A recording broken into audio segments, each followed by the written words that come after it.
What's cracking, YouTube? It's your boy 16 to Life, and this video right here is sponsored by FANCUSTOM.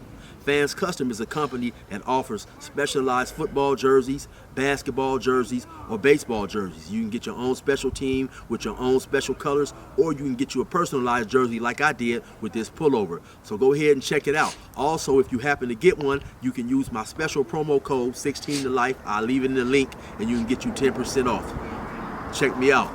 FANCUSTOM.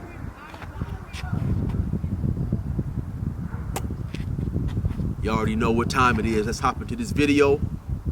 Yard down. Say what's cracking, YouTube? It's your boy 16 to Life, and we gonna hop right up into this video. So there's been a long age question on, is prison alone a deterrent for crime?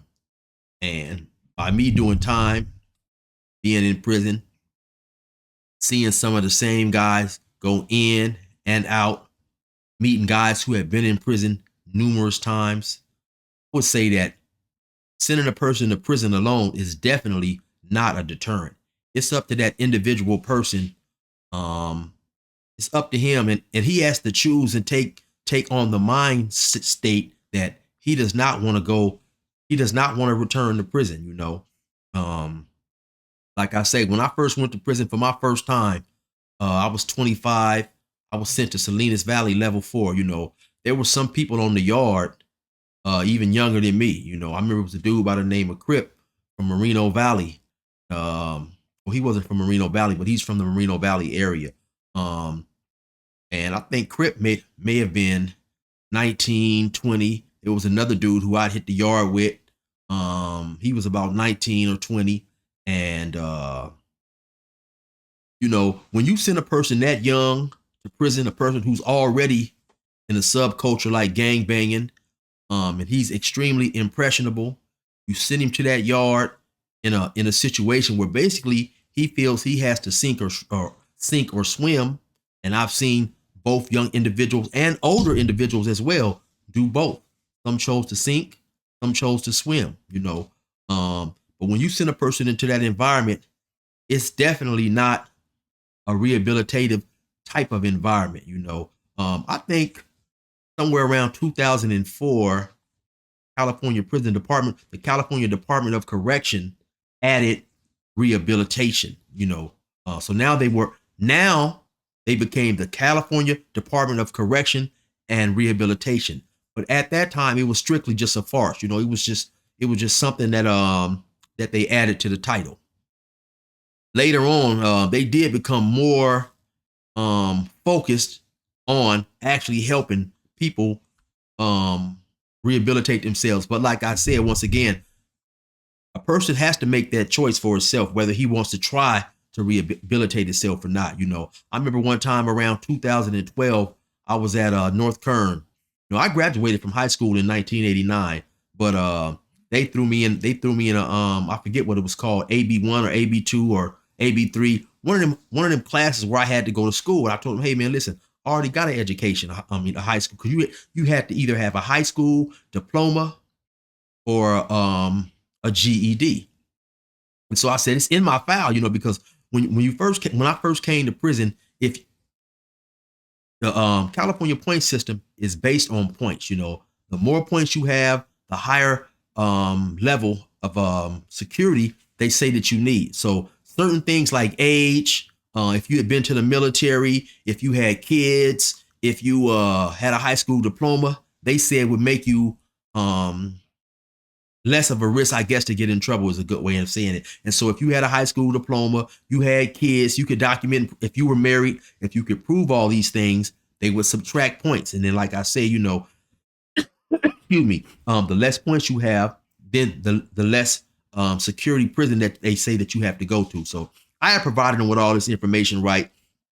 And I think that was the second time they had actually sent me to school when I didn't need to be. But you have some people saying that the reason they do that sometimes because for every convict they have going to school, they get so much money, so much money from the feds. Now, I don't know how true or not that is, but you know, that's what people were saying or whatever. But anyway, in this class that they had me in, it definitely was not an environment that was conducive towards learning, right? you had, dudes in there clowning, talking stuff on a daily basis, clowning the teacher and stuff. So for a person who wanted to learn, it definitely was impossible. I remember some dudes in there clowning a teacher about, this is a male teacher.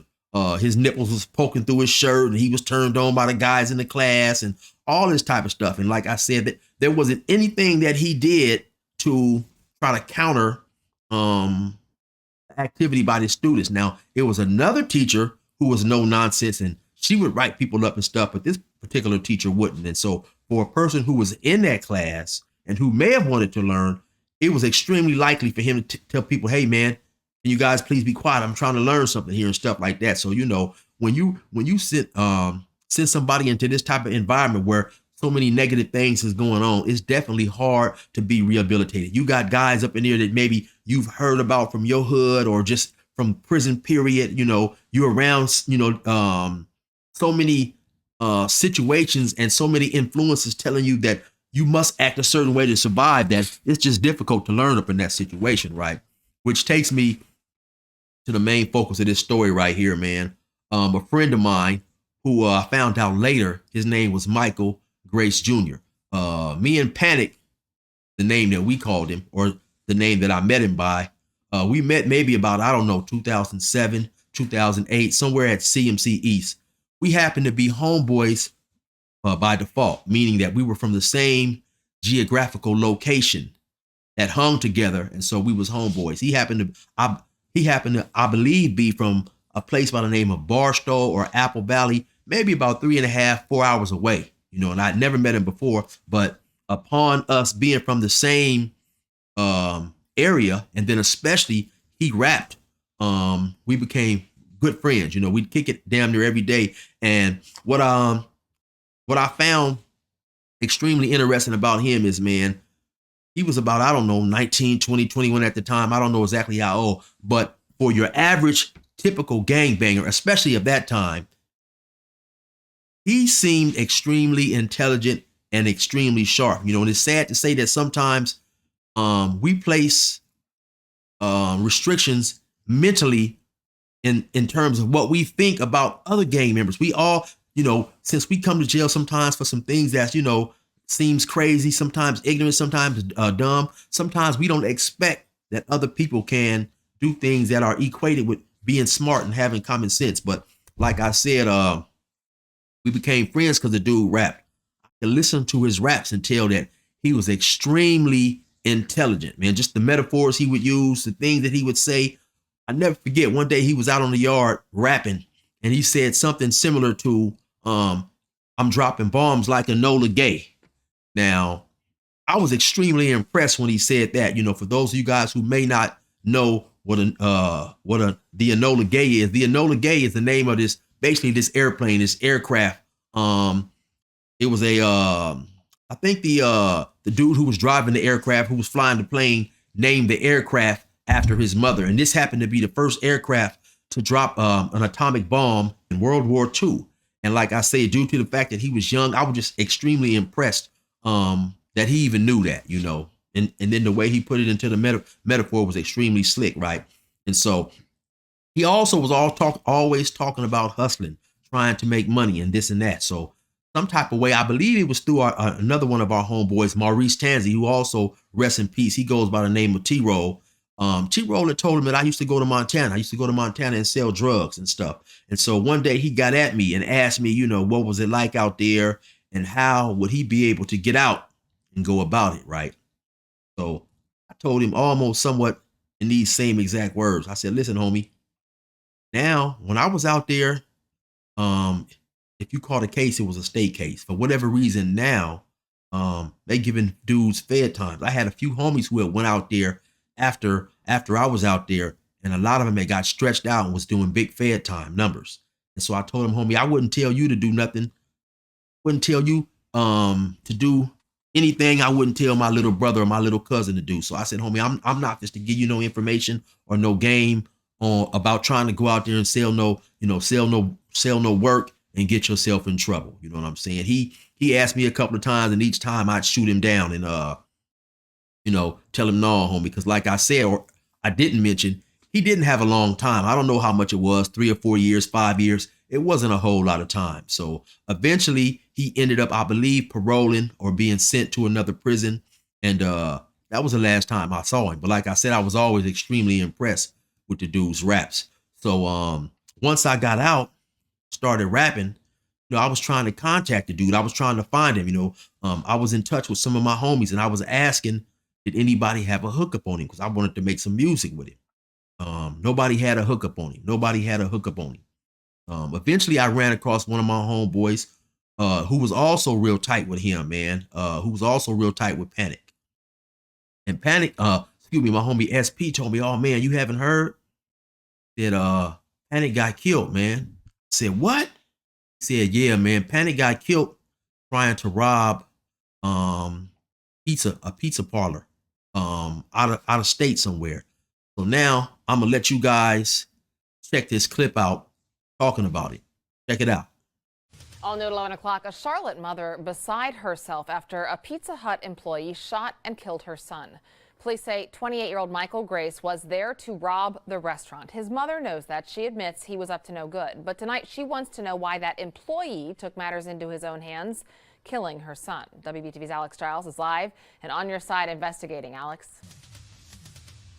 Molly, this family definitely has more questions than answers right now, and I do want to be clear. The family does know he was trying to rob this place. They know that that was wrong. But did he deserve to die at the hands of a Pizza Hut employee, no less?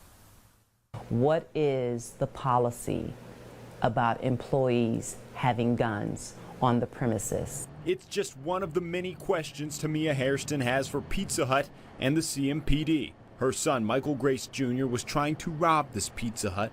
Inside, he was shot by a Pizza Hut employee who fired their own gun. Was he a security guard? Was he back there cooking dough? Was he back there throwing pieces in the oven? What was his position?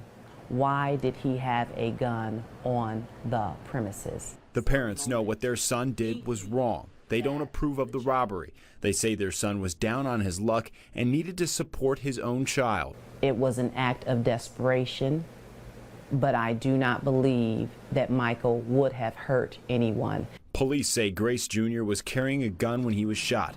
No one else was hurt. Pizza Hut says the employee involved in the shooting has been placed on a leave of absence following further review. Michael's parents say the story doesn't end here. They claim their son recently worked at this very Pizza Hut and had issues with other employees. They think his killing may have been personal. This wasn't a body shot. This was a head shot. My son was shot in the left side of his head, just behind his ear. A headshot is personal. Now these parents say they want the exact situation explained and the employee who fired the shot charged. Above all, they wish police had been able to handle the situation instead of a Pizza Hut worker. My son would have been facing jail time instead of him laying on a slab with a bullet hole in his head. Now, we did reach out to this Pizza Hut restaurant, Pizza Hut Public Relations, and the CMPD to ask if Michael Grace Jr. was actually an employee at this Pizza Hut at one time and if he had any issues with other employees. So far, none of them have confirmed that information.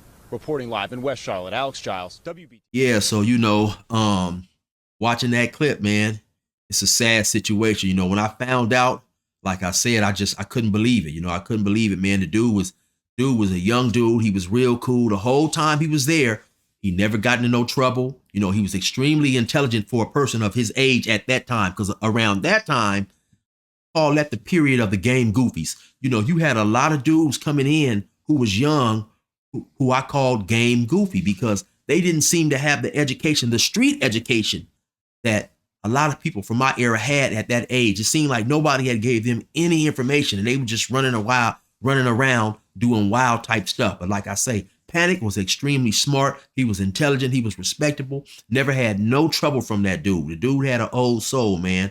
And so when I heard, that how he lost his life, yeah, man, it was a sad thing, man. I know some people are gonna ask me out there, Chill, well, what did you think about the way he lost his life? And I'm gonna keep it 100, man, like I always try to do. I try to be objective in every situation and remove my personal feelings from the situation and see things, you know, in a objective manner, right? And so I definitely sympathize with his family, definitely sympathize with his mother, because like I say, he was a personal friend of mine, you know. That being said, though, when you pick that gun up, anything can happen, you know. I know his mother was extremely upset about um, feeling that his justice should have not been meted out in that pizza parlor. And you know, when you pick a gun up and you go to rob somebody, you have to keep in mind that the person that you robbing, they have no intention of what your actions are. You know, how many times have we seen on the news, countless of times where a person may go into a 7-Eleven, a bank, or whatever. They'll rob it, they'll get the money, then walk everybody back into the freezer or some back room and kill everybody, even though they have the money. Now, honestly, do I think Panic would have done that? No, I don't. But like I said, you never know what a person is thinking. Not to mention there was other people with him, according to the reports, right? And so, you know, when he went in there to rob this place, unfortunately for him, someone else in there was armed, and when they took the opportunity, they shot and killed Panic. Now, to keep it 100, if I was working in a place like that or any place, and I had a gun on me, and someone came to rob me, and I had a chance to shoot this person and defend myself right there on the spot, or leave my life in his hands and on what he may decide to do, I'm gonna shoot every time. That's just the sad truth of the matter. So, you know, when you go out there to take someone's possessions, pull a pistol on someone in an illegal activity, you definitely have to be willing to suffer the consequences. You know, I'm sure in his mind, his worst consequences may have been going back to prison in the event he got caught. We don't never think that situation may be turned around on us, especially if we going in there armed, you know. And it's a sad situation, but it's reality of the street life. It's a reality of being in the streets. You know, things don't always go as planned. If things always went as planned, no one would be in prison, because no one plans to get caught. I know I definitely didn't plan on getting caught. You know, I remember one time my dad told me, you know, me and my dad had a pretty good relationship, especially after I got after I got 18, you know, because before I was 18, my dad used to come up there to my neighborhood where I'd be selling drugs and literally chase me off the block. When I'd hear him coming on his motorcycle, I'd take off running and go hide in the bushes or something, because he was going to try to jump out and fight me. But once I turned 18, he just told me to be careful. There came a time when I was in prison when I wish that he had continued to chase me away from those activities. Anyway, I remember my pops told me one time, he told me, "Hey man, be careful, because you know they giving people life for murder." This was a time when I was already on the run for attempted murder. I told him, don't worry, Dad, I ain't gonna get caught. You know, when you're young, we think that everything is always gonna go our way. That's not gonna be the case. And I still remember that conversation that I had with my dad like it was yesterday. You know, I told him, "Don't worry, I ain't gonna get caught." Of course, eventually I found myself caught and in a bigger mess than I initially put myself in from the get-go.